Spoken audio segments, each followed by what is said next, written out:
엄마 제발 아빠한테는 묻지 마. 그 목소리가 끊기는 순간 25년 전에 사라진 제 딸의 이름이 저는 무너져 내렸습니다. 전화기조차 없는 집에서 울린 한 통의 전화. 그리고 성인이 된 딸의 목소리.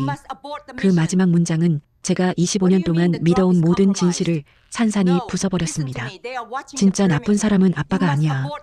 엄마, 진실은 집안에 있어. 그 말을 듣던 순간 저는 제 발밑에서 무언가 꺼져내리는 느낌을 받았습니다. 25년 전 잃어버린 아이의 실종 사건이 그저 사라진 아이의 사건이 아니라 가족 안에서 시작된 진실일지도 모른다는 생각이 처음으로 제 가슴을 찢고 들어왔기 때문입니다. 오늘 이야기에서 여러분은 어머니가 25년간 감춰왔던 죄책감, 남편에게 쏟아부은 의심, 그리고 친척들, 어른들의 선택 아래 묻혀있던 충격적인 비밀을 처음부터 끝까지 함께 목격하시게 될 겁니다. 이 영상은 단순한 미스터리가 아닙니다. 상실의 시간을 견디며 살아온 한 부모의 마음, 그리고 끝내 밝혀진 진실이 우리의 가족이라는 단어를 다시 바라보게 만드는 아주 깊은 이야기입니다. 혹시 지금 이 순간 도대체 무슨 일이 있었던 거야? 라고 당신 안에서 작은 목소리가 속삭였다면 이 채널이 앞으로도 당신 곁에 머물 수 있도록 지금 구독, 좋아요, 알림 설정 부탁드립니다. 당신의 작은 손길이 사라진 이야기들의 숨을 다시 불어넣고 누군가에게 필요한 용기가 되어 돌아갑니다. 그럼 이제 그날 밤 들려온 25년 전 실종된 딸의 목소리가 어떻게 한 가족의 운명을 뒤흔들었는지 그 충격적인 이야기 속으로 여러분을 모시겠습니다. 일신 25년 만에 울린 낯선 전화. 저는 올해 66, 이름은 정미영입니다. 사람들은 제게 이제 좀 내려놓아라, 딸도 하늘에서 그걸 바랄 거다라고 말하지만 어머니란 게 그렇게 마음대로 잊을 수 있는 존재였다면 아마 이 세상에 실종이라는 단어 자체가 없었을지도 모릅니다. 25년 전 7살이던 제 딸 은별이는 집 앞 초등학교 앞에서 사라졌습니다. 학교 CCTV도 없던 시절 그 작은 몸이 어느 방향으로 걸어나갔는지조차 남아있지 않았습니다.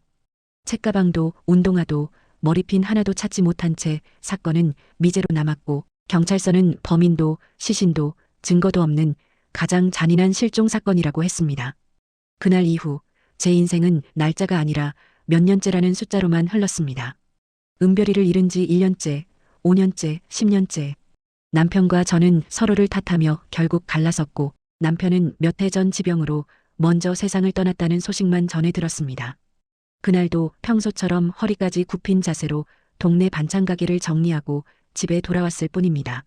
낡은 빌라 3층, 인터폰도 고장나서 아무도 찾아오지 않는 집. 혼자 사는 노인의 집답게 신발장 위에는 우편물 대신 약 봉지만 쌓여 있었습니다. 밤 9시가 조금 넘었을까요? 텔레비전에서는 재방송 드라마가 흘러나오고 싱크대에는 아직 설거지하지 못한 냄비가 하나 담겨 있었습니다. 저는 허리가 끊어질 것처럼 아파온다며 거실 소파에 잠깐만 기대 앉아 눈을 감았습니다. 그때 조용하던 집안에 아주 낯선 소리가 울렸습니다. 피익, 피익. 처음엔 가스 감지기 경보음인 줄 알았습니다. 하지만 그건 휴대폰에서도 집 전화에서도 더 이상 들을 수 없게 된 옛날 아날로그 통화 연결음, 오래된 전화선이 울리는 듯한 기묘한 잡음이었습니다. 이상하다. 집에는 더 이상 전화가 없습니다. 남편과 살던 시절 설치했던 회색 유선 전화기는 남편이 떠난 뒤 통신요금 아끼려 제가 먼저 해지해버렸으니까요. 그런데도 아주 선명하게 들렸습니다. 귀속이 아니라 방 안 전체에서 뿜어져 나오는 것처럼 픽, 지지직. 그리고 바로 다음 순간 엄마. 저는 그대로 얼어붙었습니다. 숨을 들이쉬는 것조차 폐가 기억하지 못하는 느낌이었습니다. 엄마, 듣고 있어? 그 목소리는 말도 안 되게도 25년 전 그날 아침 현관 앞에서 다녀오겠습니다. 를 외치던 그 아이의 목소리를 꼭 닮아 있었습니다. 하지만 어른의 톤이었습니다. 아이 특유의 철없고 가벼운 발음 대신 어른이 된 여자 특유의 낮고 갈라지는 목소리. 마치 시간이 그대로 흘러 은별이가 스스로 자라난 것처럼. 누구야? 제 입에서 가까스로 그 한마디가 튀어나왔습니다. 손은 떨렸고 발끝은 그대로 땅에 박힌 것처럼 움직이지 않았습니다. 엄마, 나야 은별이. 순간 심장이 귀 바로 옆까지 튀어나오는 것 같았습니다. 피가 거꾸로 솟는 느낌, 정말로 숨이 멎어버리면 이렇게 될까 싶은 공포와 기대가 동시에 밀려왔습니다. 거짓말하지 마. 누가 장난치는 거야? 누가 우리 집 번호를? 엄마. 그녀는 제 말을 끊고 조용히 속삭였습니다. 25년 전에 나 혼자 그 길을 간 게 아니었어. 방 안의 공기가 순식간에 얼어붙었습니다. 그 말 한마디에 25년 동안 제가 스스로에게 수백 번, 수천 번 물었던 질문이 되살아났습니다. 혹시 우리 집 누구라도 그날 은별이를 마지막으로 본 사람이 나 말고 또 있었던 건 아닐까? 그게 무슨 말이야. 엄마 미안해. 나 그때 말 못했어. 엄마가 아빠를 너무 미워하는 것 같아서. 아빠. 그 단어가 나오는 순간 온몸에 소름이 돋았습니다. 저는 25년 동안 남편을 의심하며 살아왔습니다. 학교 앞에 내가 데리러 갈게라고 말해놓고 그날 그는 끝내 학교에 나타나지 않았으니까요. 그리고 그날 이후 집안의 모든 돈이 그의 빚과 함께 사라졌으니까요. 너 지금 어디야? 은별아, 진짜 너야? 제가 울음 섞인 목소리로 묻는 순간 전화선 너머에서 마치 튀어나가는 듯한 잡음이 들렸습니다. 지지직, 픽. 그리고 그녀의 마지막 말이 정확하게 제 가슴을 찔렀습니다. 엄마, 제발 아빠한테는 더 이상 묻지 마. 우리 집 진짜 비밀은 아빠가 아니야. 진실은 집 안에 있어. 그 말을 끝으로 모든 소리가 잘려나간 듯 방 안은 다시 고요해졌습니다. 전화기조차 없는 집에서 들려온 실종된 딸의 목소리. 그리고 진실은 집 안에 있다는 그 마지막 한 문장. 그 한마디가 제가 25년 동안 믿어왔던 모든 진실을 흔들기 시작했습니다. 이신 그날의 길, 그리고 부서진 가족. 그날 이후 며칠 동안 저는 거의 잠을 자지 못했습니다. 누가 봐도 헛것을 들은 노인의 착각이라고 했겠지만 그 목소리를 헛것이라고 부르면 제 모성까지 부정하는 것 같아 차마 입 밖으로 꺼낼 수 없었습니다. 하지만 그 마지막 말, 진실은 집안에 있다는 문장은 계속 제 뒤통수를 두들겼습니다. 집안. 우리 집안. 그렇다면 25년 전 정말 제가 모르는 무언가를 알고 있던 사람이 있었단 말일까요? 저는 오래된 서랍을 열었습니다. 이사를 다닐 때마다 어떻게든 들고만 다니고 차마 펼쳐보지 못했던 상자 하나가 있었습니다. 사건 자료라고 제가 손수 적어둔 상자였습니다. 상자 안에는 경찰서에서 받아온 실종 전단지, 사건 당시 언론 기사 스크랩, 담임 선생님이 써준 생활기록부 사본, 그리고 은별이가 남긴 미술 공책과 편지들이 뒤섞여 있었습니다. 저는 그 중 하나를 꺼냈습니다. 사건 발생 사흘 전 은별이가 제게 건넸던 작은 쪽지였습니다. 엄마, 내일도 아빠가 데리러 와? 지난번처럼 아빠 친구 아저씨가 데리러 온다고 하면 가지 말까? 그때 저는 그 쪽지를 대수롭지 않게 여기고 말았습니다. 그냥 아빠 동료분이겠지. 괜히 인사성 없게 굴지 말고 어른이 데리러 온다 하면 말 잘 듣고 와. 그렇게 아무렇지도 않게 말해버렸습니다. 지금 생각하면 그 쪽지 한 장이 은별이가 낼 수 있었던 마지막 구조 신호였을지도 모르는데 말입니다. 그날 사건의 전말은 이랬습니다. 남편은 작은 공장 관리 일을 했습니다. 사장에게 월급을 몇 달째나 밀려 있었지만 그래도 언젠간 줄 거다라는 말만 믿고 버텼습니다.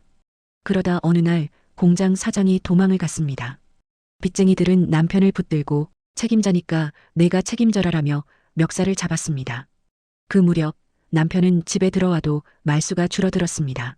술 냄새를 풍기며 말했습니다. 나 당분간 은별이 학교 끝나면 데리러 갈게. 집 앞까지 혼자 오게 하지 말고. 그 말이 그렇게 고마울 수가 없었습니다. 맞벌이를 하던 저는 반찬 가게 일을 하느라 하루에도 몇 번씩 시계를 확인해야 했으니까요. 그래, 당신이 데려와. 나야 좋지. 그래서 그날도 저는 당연하다는 듯이 믿었습니다. 오늘도 남편이 데리러 갔겠지. 하지만 그날 저녁 학교에 전화를 했을 때 담임은 이렇게 말했습니다. 어머님, 오늘은 아버지가 아니고요. 평소 보던 분은 아니었는데 은별이가 아빠 친구 아저씨라고 소개하더라고요. 그래서 저는 담임 선생님의 목소리는 이미 죄책감으로 떨리고 있었습니다. 그날 이후 남편은 저와 눈을 제대로 마주치지 않았습니다. 누구야? 그 아저씨 누구냐고. 당신이 데리러 간다며. 제가 울면서 소리쳤을 때도 그는 한참을 말없이 담배만 피우다가 겨우 한마디를 내뱉었습니다. 나도 잘 모르겠어. 뭐? 진짜로 나도 누군지 모른다고. 그 말이 더 분노를 키웠습니다. 거짓말하지 마. 학교 앞에서 데리기로 한 사람은 당신뿐이었어. 당신이 누굴 보내든 책임은 당신한테 있는 거야. 설마 당신 빚 때문에 은별이까지. 그날 제가 그 말을 내뱉는 순간 남편의 눈빛이 완전히 부서져 내리는 것을 저는 분명히 보았습니다. 미쳤냐? 너 지금 내 입에서 그 말이 나와. 하지만 저는 멈추지 못했습니다. 어딘가에 쏟아낼 분노가 필요했기 때문입니다. 결국 저는 그를 집 밖으로 쫓아냈습니다. 나가. 너 같은 인간이랑은 더 이상 같이 못 살겠어. 그날 이후 우리는 사실상 파탄이 났습니다. 남편은 경찰 조사에 몇 번 더 불려갔다가 어느 순간부터 연락이 끊어졌습니다. 주변 사람들은 모두 제게 속삭였습니다. 아무래도 아버지가 뭔가 알고 있는 거 아니야? 저도 그렇게 믿었습니다. 믿어버렸습니다. 왜냐하면 그렇게라도 믿지 않으면 아이를 지키지 못한 엄마인 제 자신을 견딜 수가 없었으니까요. 그런데 25년이 지난 지금 누군가가 제게 말하고 있습니다. 진실은 집 안에 있다. 그렇다면 내가 그렇게 믿어온 남편이 범인일지도 모른다는 진실은 처음부터 잘못 짚은 것이었을까요? 아니면 내가 못 본 다른 누군가가 그 집 안 어딘가에 숨어 있었던 걸까요? 경찰서에 오래된 테이프, 전화 사건이 있고 사흘 뒤 현관 앞 우편함에 아주 낯선 봉투가 꽂혀 있었습니다. 하얀 공문 봉투에 검은 글씨로 큼직하게 적혀 있었습니다. 서울경찰서 미제사건 전담팀. 손끝이 저릿해졌습니다. 저는 봉투를 뜯는 것조차 무서워 한참 동안 현관 앞에 쪼그리고 앉아 있다가 마침내 떨리는 손으로 봉투를 찢었습니다. 안에는 짧은 안내문 한 장과 명함, 그리고 외장하드 하나가 들어 있었습니다. 정미영님, 귀하의 따님 정은별 실종 사건 연 월일에 관하여 최근 미제 사건 기록 전산화 과정 중 당시 수집된 음성 자료가 추가로 발견되어 연락드립니다. 가능하시다면 경찰서로 내방 부탁드립니다. 그 순간 저는 깨달았습니다. 그날 밤 들었던 목소리, 그게 그냥 환청이 아니었구나. 경찰서에 도착하자 미제 사건 전담팀이라는 작은 사무실로 안내를 받았습니다. 젊은 형사들이 컴퓨터 앞에 앉아 있었고 벽에는 아직 해결되지 못한 사람들의 사진이 빼곡히 붙어 있었습니다. 그 사이 옅은 흰머리를 가진 중년의 형사 한 명이 자리에서 일어나 저를 향해 고개를 깊이 숙였습니다. 정미영 어머님 맞으시죠? 저 김도훈 경이라고 합니다. 많이 놀라셨을 텐데 와주셔서 감사합니다. 그의 얼굴 한쪽에는 마치 오래전의 피로와 미안함이 동시에 내려앉은 것 같은 주름이 보였습니다. 그 편지는 받습니다. 음성 자료라니 그게 무슨 뜻인가요? 제가 떨리는 목소리로 묻자 김경희는 잠시 망설이다가 옆방으로 저를 안내했습니다. 작은 회의실 한켠 오래된 테이프 레코더와 노트북이 함께 놓여 있었습니다. 어머님 따님 사건은 당시에도 꽤 큰 이슈였습니다. 학교 앞에서 아이가 사라졌으니까요. 당시엔 공중전화 통화 음성을 녹취하는 시스템이 일부 구간에 시범 적용 중이었습니다. 그런데 그게 제대로 관리되지 못하고 창고에 쌓인 채로 남아있던 게 최근에서야 정리 과정에서 발견됐습니다. 그는 굳이 돌려 말하지 않았습니다. 사건 당일 학교 인근 공중전화에서 걸려온 통화 기록이 한 통 있었습니다. 발신자는 초등학생으로 추정되는 여자아이였고요. 제 심장이 다시 미친 듯이 뛰기 시작했습니다. 혹시 그게 우리도 아직 100% 확신은 못합니다. 그래서 어머님을 모시고 직접 들어보시게 하려 했습니다. 김경희는 깊게 숨을 들이켰다가 내쉬며 노트북에 연결된 파일을 하나 클릭했습니다. 지지직. 낯익은 바로 그 잡음이었습니다. 며칠 전 우리 집 거실에서 들렸던 그 기묘한 아날로그 소리. 그리고 숨을 고르는 듯한 아주 작은 희미한 호음. 여기 정정은별 엄마 집 번호 맞나요? 순간 제 눈에서 눈물이 터져 나왔습니다. 한 번도 들어본 적 없는 하지만 분명히 기억나는 이름. 정은별이라는 이름을 자신이 직접 부르는 그 어색한 발음. 그건 제가 아이에게 수십 번이나 이름 또박또박 말해보라고 시키던 그 말투 그대로였습니다. 엄마, 엄마 들려? 녹음 속 아이의 목소리는 겁에 질려 떨리고 있었습니다. 김경희는 화면의 파형을 가리키며 설명했습니다. 여기까지 약 7초 정도가 비교적 선명하게 남아있고요. 그 다음부터는 좀 많이 훼손돼 있습니다. 지지직, 픽. 아이의 울음 섞인 목소리 뒤로 누군가 다급히 다가오는 듯한 발걸음 소리가 섞여 들렸습니다. 여기서 뭐 하는 거야? 낯선 남자의 저음. 아이의 숨이 멎는 듯한 모습이 눈에 그려졌습니다. 아, 아저씨 잠깐만요, 엄마한테. 그리고 짧은 비명 같은 숨소리와 함께 녹음은 뭉개져 버렸습니다. 김경희가 재생을 잠시 멈췄습니다. 그 다음부터는 거의 잡음뿐입니다. 다만 전문 보건팀에 맡긴 결과 끝부분에 아주 희미하게 몇 마디 단어가 잡히긴 했습니다. 제 손은 이미 차갑게 식어 있었고 입술은 말라붙어 있었습니다. 몇 마디요? 뭐라고 했나요? 김경희는 잠시 눈을 감았다가 뜨며 마치 자신의 잘못인 양 조심스럽게 말했습니다. 정확한 문장은 아니고 단어들입니다. 친구 아저씨, 아빠한테 말하지 마. 그리고 엄마가 알면 안 돼. 이런 조각들이 반복돼서 나옵니다. 순간 25년 전 은별이의 쪽지가 머릿속을 스쳤습니다. 지난번처럼 아빠 친구 아저씨가 데리러 온다고 하면 가지 말까?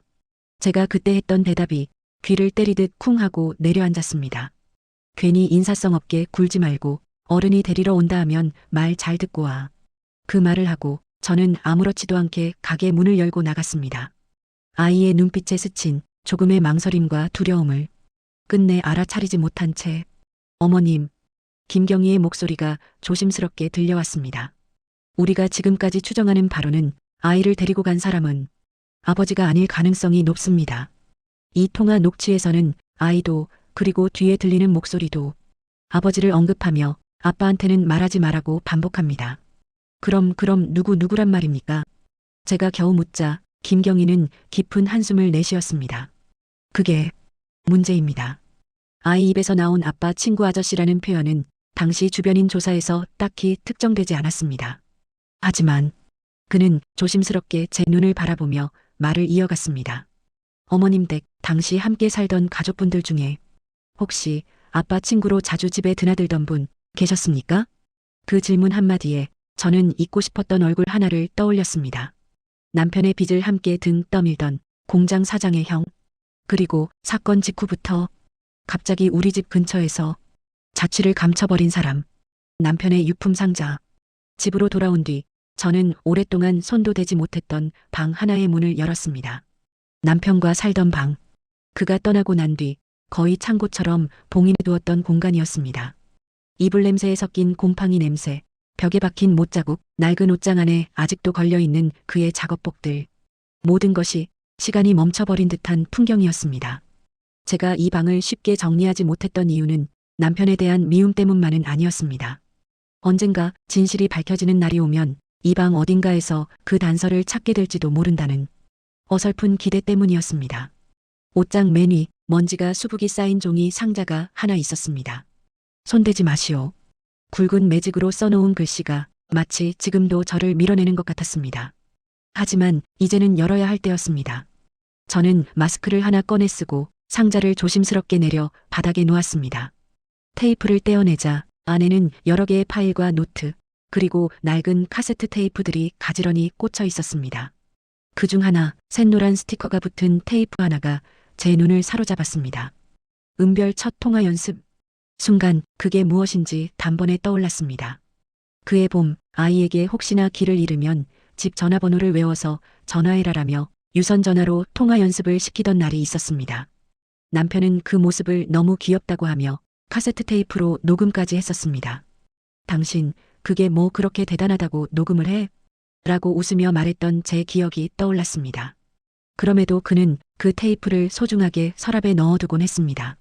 하지만 이 상자 속에 있는 건 그때 그 훈련용 테이프뿐만이 아니었습니다. 테이프 옆에는 작은 메모지가 붙어 있었습니다. 200년 어릴. 사건 이후 은별이 목소리가 남아있는 걸 어디엔가 남겨두고 싶어서. 오래된 통화 기록 테이프 복사. 언젠가 진실이 밝혀지면 미영이한테 꼭 들려주기. 글씨는 남편의 것이었습니다. 낯익은 필기체, 숱하게 봐 온 그 사람의 습관적인 필액들. 진실이 밝혀지면 들려주기. 저는 손을 떨며 테이프를 집어들었습니다. 그리고 방 구석에 방치돼 있던 카세트 플레이어를 꺼냈습니다. 건전지를 넣고 테이프를 밀어 넣었습니다. 딸깍 버튼을 눌렀습니다. 지지직. 먼저 집에서 녹음했던 연습 통화가 흘러나왔습니다. 여보세요? 여기는 정은별 집입니다. 아이의 귀여운 실수들, 옆에서 웃으며 가르치는 제 목소리, 번호 또 틀렸어, 다시, 라며 장난치던 남편의 웃음소리. 행복 그 자체였던 어느 봄날이 기계 속에서 되살아났습니다. 하지만 그 연습 통화가 끝나고 난 뒤에도 테이프는 계속 돌아갔습니다. 지지직. 뭔가 다른 환경의 소리가 들렸습니다. 먼 거리에서 자동차가 지나가는 소리, 바람 소리, 그리고 떨리는 숨소리. 여기 정정은별 엄마 집 번호 맞나요? 저는 숨을 멈췄습니다.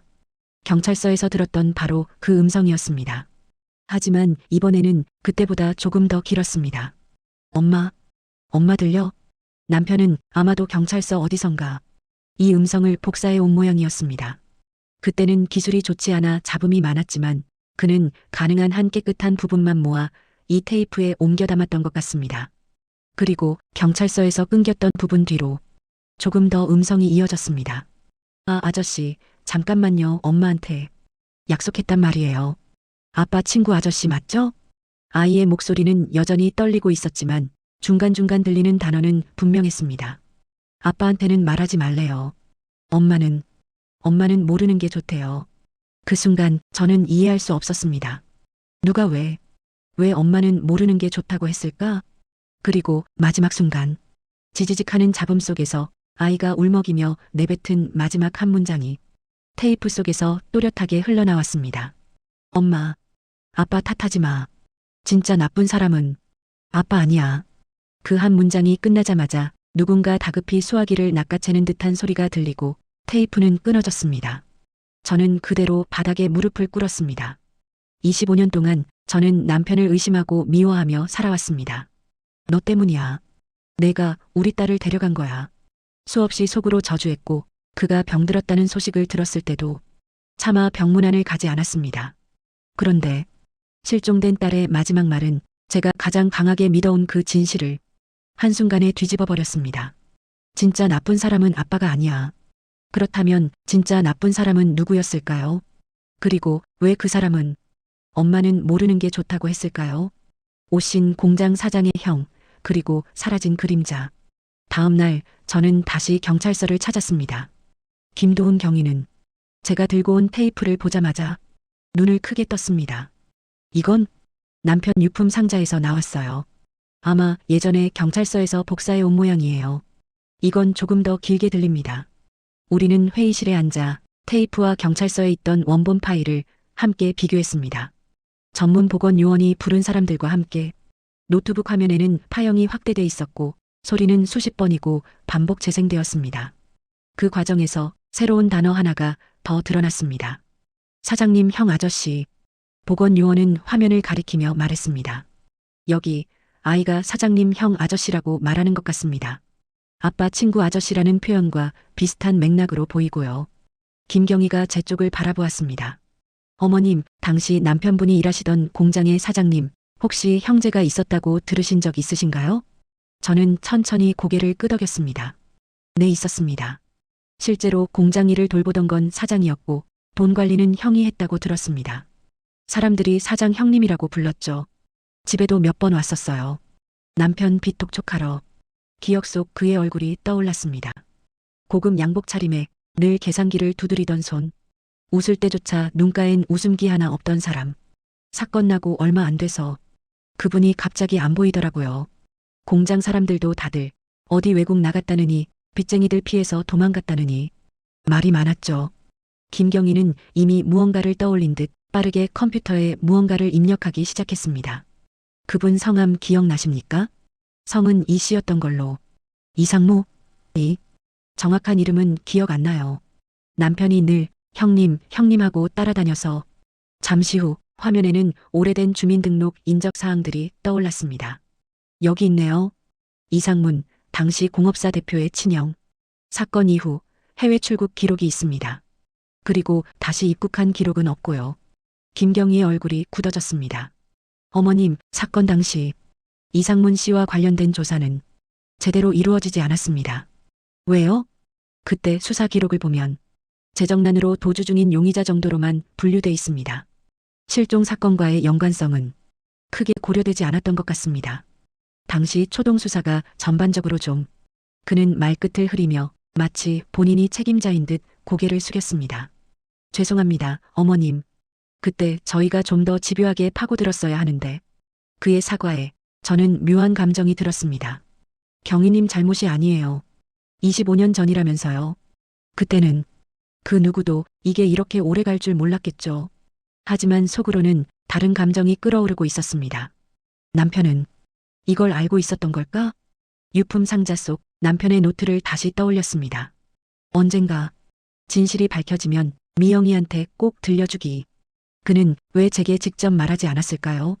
왜 이 테이프를 숨기기만 했을까요? 김경희는 실종 사건과 이상문이라는 인물을 연결하는 새로운 수사 계획을 세우고 있다며 한숨을 내쉬었습니다. 어머님, 솔직히 말씀드리면 법적으로 이 사건을 완전히 해결해내기엔 시간이 너무 많이 흘렀습니다. 사람들은 이미 흩어졌고 증거들도 많이 사라졌습니다. 하지만 그럼에도 불구하고 최소한 무슨 일이 있었는지 정도는 어머님께 알려드려야 한다고 생각합니다. 그게 가능할까요? 완벽하진 않아도 조각들을 모아보면 그날의 그림은 어느 정도 그려낼 수 있을 겁니다. 다만 그는 잠시 망설였습니다. 이 과정에서 어머님이 상상하지 못했던 집안의 진실을 마주하게 될 수도 있습니다. 집안의 진실. 그 말을 듣는 순간 저는 문득 25년 전 내내 제 곁을 지켰던 또 한 사람의 얼굴이 떠올랐습니다. 바로 저의 친정어머니. 그리고 딸이 사라진 뒤 유난히 남편을 향해 독한 말을 쏟아냈던 그날 밤의 장면이 떠올랐습니다. 내가 그 인간 그럴 줄 알았다 했지. 맨날 공장거리더니 결국 지 자식까지 돈으로 바꿔먹었을 거야. 혹시 그때 어머니는 제가 모르는 무언가를 이미 알고 있었던 건 아닐까? 진실은 집안에 있다는 딸의 말이 점점 더 무겁게 가슴을 눌렀습니다. 어머니의 침묵. 그날 저녁 저는 2시간 거리에 있는 요양병원을 찾았습니다. 친정어머니는 올해 83, 다리를 크게 다친 이후로 요양병원에서 지내고 계셨습니다. 병실 문을 열자 창가 쪽 침대에 기대 누워있는 마른 어깨가 보였습니다. 엄마. 제가 조심스레 부르자 어머니는 안경 너머로 저를 한번 훑어보더니 익숙한 투로 말했습니다. 또 왔냐? 멀리서 굳이 뭐하러? 입으로는 그렇게 말하면서도 눈가에는 반가움이 묻어 있었습니다. 저는 어머니 옆 의자에 앉아 한참 동안 아무 말도 하지 못했습니다. 무엇부터 꺼내야 할지, 어떤 말로 시작해야 할지 도무지 갈피를 잡을 수 없었습니다. 엄마. 결국 단도직입적으로 말문을 열었습니다. 25년 전 은별이 실종됐을 때 엄마 뭐 알고 있었지? 어머니의 손이 이불 위에서 잠깐 멈칫했습니다. 하지만 금세 아무 일 없었다는 듯 다시 이불자락을 만지작거렸습니다. 갑자기 그 얘기를 왜 꺼내? 그만 좀 해라. 사람 미치겠다. 경찰에서 새로운 테이프를 찾았대. 은별이가 공중전화에서 우리 집 번호 눌러서 건 통화. 그 음성 복원됐다고. 어머니의 눈빛이 순간 흔들렸습니다. 뭐? 그게 지금까지 살아있었다고? 테이프 속에서 은별이가 그러더라. 엄마는 모르는 게 좋대요. 아빠한테 말하지 말래요. 제가 천천히 말을 이었다. 엄마, 누가 그랬어? 누가? 내가 모르는 게 좋다고 했어? 어머니는 입술을 깨물었습니다. 주름진 입가가 떨렸고 눈동자는 어디론가 허공을 헤매었습니다. 엄마. 제가 손을 잡자 그제야 어머니가 툭 내뱉듯 말했습니다. 내 시어머니. 그 이름이 나오는 순간 공기가 바뀐 것 같았습니다. 시어머니? 그래. 그날 내 시어머니가 날 찾아왔었다. 은별이 사라지기 한참 전부터 계속 이상한 소리를 했지. 어머니는 마치 오래 봉인해 두었던 서랍을 여는 사람처럼 조심스럽게 기억을 꺼냈습니다. 예, 우리 집 꼴 좀 봐라. 맨날 빚쟁이들 들락거리고 사장인가 뭔가 하는 놈들이 와서 멱살 잡고 난리치는데 애는 어쩔 거냐. 이대로 두면 얘 인생 망치는 건 순식간이다. 그런 식으로 말이다. 그때까지 저는 시어머니에 대해 거칠지만 속정 있는 시골 어머니 정도로만 생각해왔습니다. 은별이를 보며 웃고 반찬 싸보내주고 애는 참 영리하다고 자랑하던 사람. 하지만 어머니 입에서 나온 이야기는 전혀 다른 얼굴을 보여주고 있었습니다. 그러더니 어느 날 이상한 제안을 하나 하더라. 자기 친척 중에 애를 못 낳는 부부가 있는데 은별이를 그 집으로 보내자는 거야. 순간 귀를 의심했습니다. 뭐라고요? 물론 겉으로는 그런 말이 아니었다. 우리 은별이 이 집에 그대로 두면 빚쟁이들 때문에 평생 고생한다. 부산에 사는 친척 댁이 있긴 한데 거긴 부부가 애도 없고 가게도 잘 되고 아이 교육도 잘 시킬 수 있다. 잠깐 맡기든지 아니면 이런 식으로 돌려 말하더라. 어머니는 손을 떨며 말을 이었습니다. 나는 단번에 화를 냈다. 친정 자식도 아닌데 어떻게 그런 말을 입에 올리냐고. 그러니까 내 시어머니가 그러더라. 너는 너 딸이 이 집에서 빚쟁이들한테 끌려가는 꼴을 보고 싶냐? 그 말 한마디에 어머니는 한동안 말을 잃었다고 했습니다. 나도 그때는 겁이 났다. 내 남편 빚 독촉하던 사람들이 집 앞까지 와서 소리 지르는 걸 봐왔으니까. 그래서 내게는 그 말을 못했다. 내가 알면 분명히 시어머니랑 전쟁 벌였을 테니. 어머니의 눈에 눈물이 맺혔습니다. 그런데 그렇다고 애를 그렇게. 엄마, 그럼 그 얘기를 남편은 알고 있었어? 글쎄다. 내 시어머니가 그 애를 데리고 부산 친척집에 보낼지 아니면 다른 데 보낼지 어느 선까지 내 남편이 알고 있었는지는 나도 정확히 모른다. 다만 그날 이후로 내 시어머니 표정이 달라졌다는 건 기억난다. 순간 딸의 마지막 말이 머리를 강타했습니다. 엄마, 아빠 탓하지 마. 진짜 나쁜 사람은 아빠 아니야. 시어머니, 남편이, 그리고 친정어머니가. 끝내 입을 열지 않았던 이름. 엄마, 왜 이제야? 왜 이제야 말하는데? 제 목소리가 떨렸습니다. 너도 알잖아. 너 내 시어머니랑 한번 붙으면 누가 말려도 안 멈추는 성격인 거. 그때 내가 그 말 꺼냈으면 너는 분명히 우리 딸 어디로 보냈냐고 시어머니 멱살 잡고 들이받았을 거다. 그래서 난 겁이 났다. 그 사람들이 너한테, 내 남편한테 무슨 짓을 할지 모르니까. 어머니의 눈물이 볼을 타고 흘러내렸습니다. 그래서 나는 침묵했다. 그게 내 딸을 지키는 길이라고 믿었다. 근데 결국 지키지 못했네. 지켜지지도 않았어. 어머니의 고백은 저를 또 다른 미궁으로 밀어넣었습니다. 남편은 시어머니가 꾸민 일에 어디까지 알고 있었을까? 그리고 왜 그는 그 모든 사실을 제게 말하지 않은 채 테이프만 남겨두고 떠난 걸까? 집안의 진실은 생각보다 훨씬 더 복잡하게 얽혀 있었습니다. 남편의 편지, 그리고 두 번째 진실. 집으로 돌아온 뒤 저는 남편의 유품 상자를 다시 뒤졌습니다. 노트들 사이 넣어둔 것을 잊은 듯한 봉투 하나가 눈에 들어왔습니다. 미영에게 언젠가 용기가 생기면. 봉투 모서리는 누렇게 변색되어 있었고 접힌 자국 사이로 잉크가 번져 있었습니다. 손이 벌벌 떨렸습니다. 저는 봉투를 조심스럽게 뜯었습니다. 안에는 마치 술에 취한 밤에 쓴 것처럼 삐뚤빼뚤한 글씨로 빼곡히 적힌 편지 한 장이 들어 있었습니다. 미영아, 이 편지를 내가 언젠가 볼지 아니면 평생 못 볼지 나도 잘 모르겠다. 그래도 내가 죽고 나면 누군가 정리를 하다 찾게 되겠지. 은별이 사건 이후 넌 나를 끝까지 의심했다. 그럴 만했다. 나도 너한테 설명할 말을 찾을 수 없었으니까. 내가 그날 학교 앞에 가지 못했다는 사실 자체가 이미 널 배신한 거였으니까. 하지만 하나만 말하자. 나는 우리 딸을 돈 때문에 넘기지 않았다. 그런 생각 한 번도 한 적 없다. 내가 지켜야 했던 건 은별이가 아니라, 빚이 아니라 너였다. 저는 편지를 읽다가 눈길이 멈췄습니다. 내 시어머니가 어느 날 나를 찾아왔었다. 애를 친척집에 맡기자고 하더라. 너한테는 말하지 말라고 했다. 너 성격 알잖냐? 알면 난리 날 거라고. 그 사람 말대로 진짜로 그 집이 좋은 집이면 나도 고민해 볼 수 있었을 거다. 근데 내가 공장 사장 형이라는 인간의 차 안에서 우연히 들은 말을. 넌 모른다. 요즘 애들 해외 입양 보내면 돈 된다더라. 걱정 마요. 서류만 잘 돌리면 부모가 어디 있는지도 모르게 돼요. 그놈들이 술 마시며 한 그 말들을 듣고 난 무릎이 꺾이는 줄 알았다. 그날 이후 나는 시어머니가 믿기지 않았다. 내 어머니이기도 했지만 동시에 돈이 필요했던 집안의 어른이기도 했으니까. 그래서 난 내게 말하지 못했다. 내가 알면 당장 그 사람들 찾아가 쳐들어갈 게 뻔했으니까. 그럼 그놈들이 너를 가만히 두지 않을 게 뻔했다. 나는 둘 중 하나를 택해야 했다. 진실을 말해 내가 위험해지는 걸 감수하든지 아니면 내가 평생 욕을 먹고 범인 취급을 받으면서 너만이라도 지키든지. 편지의 글씨가 점점 흐려졌습니다. 마치 눈물이 번져 있는 것처럼요. 그래서 난 입을 다물었다. 너한테 맞아도 욕을 먹어도 눈을 피했다.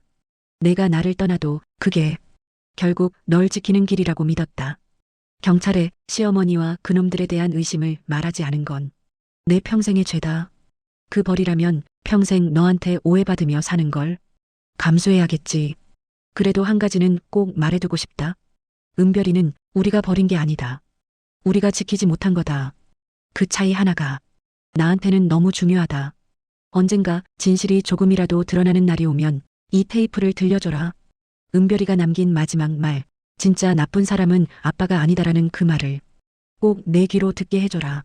편지는 마지막에 이렇게 끝나 있었습니다. 미영아, 그래도 내가 마지막까지 바라는 건 너와 은별이 둘 다 나를 미워하지 않았으면 하는 거다. 욕을 해도 좋으니 제발 나를 너희를 팔아넘긴 인간으로만 기억하지는 말아달라. 편지를 다 읽고 나자 손에서 힘이 빠졌습니다. 25년 동안 저는 남편을 의심의 대상으로만 기억했습니다. 하지만 그 사람은 그 의심을 온몸으로 뒤집어 쓴 채 제 대신 진실과 싸우고 있었습니다. 그리고 끝내 저를 지킨다는 이유로 제게 진실을 말하지 않았습니다. 딸의 마지막 말이 아빠는 아니다라고 했던 이유가 조금은 이해되는 것 같았습니다. 하지만 여전히 모든 진실이 밝혀진 것은 아니었습니다. 은별이는 지금 어디에 있을까요? 해외 입양으로 팔려간 것인지, 어디선가 이름을 바꾸고 살아가고 있는 것인지, 아니면 이미 이 세상 사람이 아닌지, 그 어떤 답도 확실히 말해줄 사람은 이제 이 세상에 거의 남아있지 않았습니다. 그럼에도 불구하고 단 한 가지는 분명했습니다. 우리 집 진짜 비밀은 아빠가 아니야. 딸의 그 마지막 말처럼 진짜 비밀은 항상 제가 모른 채 지나쳐왔던 집안의 어른들 사이에 숨어 있었습니다. 마지막 음성, 그리고 비어있는 자리. 며칠 뒤 김도훈 경위에게서 전화가 왔습니다. 어머님, 녹취 복원 작업이 조금 더 진전됐습니다. 한 번 더 와주실 수 있을까요? 경찰서에 도착하자 그는 이전보다 더 무거운 표정으로 저를 맞이했습니다. 새로 복원된 부분이 어머님께는 조금 잔인하게 느껴질 수도 있습니다. 그래도 듣겠습니까? 저는 잠시 눈을 감았다 떴습니다. 25년 동안 못 들은 척하고 싶었던 말들은 이미 충분히 많이 들었습니다. 이제 와서 뭘 더 피하겠습니까? 들려주세요. 노트북 화면에는 이전보다 더 세밀하게 나뉘어진 파형이 빽빽하게 떠 있었습니다. 복원 요원은 소리를 최대한 정리했다며 마지막 부분만 골라 재생했습니다. 지지직. 먼저 은별이의 울먹이는 목소리가 들렸습니다. 엄마, 나 무서워. 뒤이어 낯선 어른의 목소리가 들렸습니다. 울지 마라. 이제 곧 새 엄마, 새 아빠 생길 거다. 그 목소리는 전형적인 경상도 억양이 섞인 낯설지만 어딘가 귀에 걸리는 음색이었습니다. 복원 요원이 다른 파일 하나를 실행했습니다. 이건 당시 공장 사장형 이상문 씨의 인터뷰 녹취 일부를 찾아 비교한 겁니다. 요즘 애들 해외 입양 보내면 돈 된다더라. 술자리에서 떠들던 그 목소리와 테이프 속 새 엄마, 새 아빠라는 말을 하는 목소리는 음색이 거의 일치했습니다. 김경희가 한숨을 쉬었습니다. 법정에서 100% 증거로 쓰기엔 너무 오래된 자료지만 적어도 무슨 일이 있었는지를 그리는 데엔 충분한 단서입니다. 우리가 파악한 바로는 이상문 씨 일당이 당시 불법 해외 입양 브로커와 연결되어 있었고 이 주변에서 실종된 아이들 몇 명이 비슷한 경로로 사라졌을 가능성이 큽니다. 제 손이 떨렸습니다. 그럼 우리 은별이는? 김경희는 조심스럽게 말했습니다. 정확한 행선지는 확인할 수 없습니다. 다만 당시 해외 입양 기록 중 부모 정보가 이상하게 처리된 사례가 몇 건 발견됐습니다. 원래는 부모가 자발적으로 포기했다고 되어 있는데 실제로는 그런 서류가 위조된 흔적이 있습니다. 그는 제 눈을 바라보며 말했습니다. 어머님, 은별이는 어쩌면 어디선가 살아있을 수도 있습니다. 이름을 바꾸고 다른 부모 아래에서 자라났을 수도 있고요. 우리가 할 수 있는 건 지금부터라도 해외 입양 기록들을 뒤져보며 조금씩 연결고리를 찾아보는 것입니다. 살아있을 수도 있다. 그 말은 희망이면서 동시에 새로운 고통이기도 했습니다. 만약 살아있다면 그 아이는 평생을 버려진 아이라고 믿으며 살았을까요?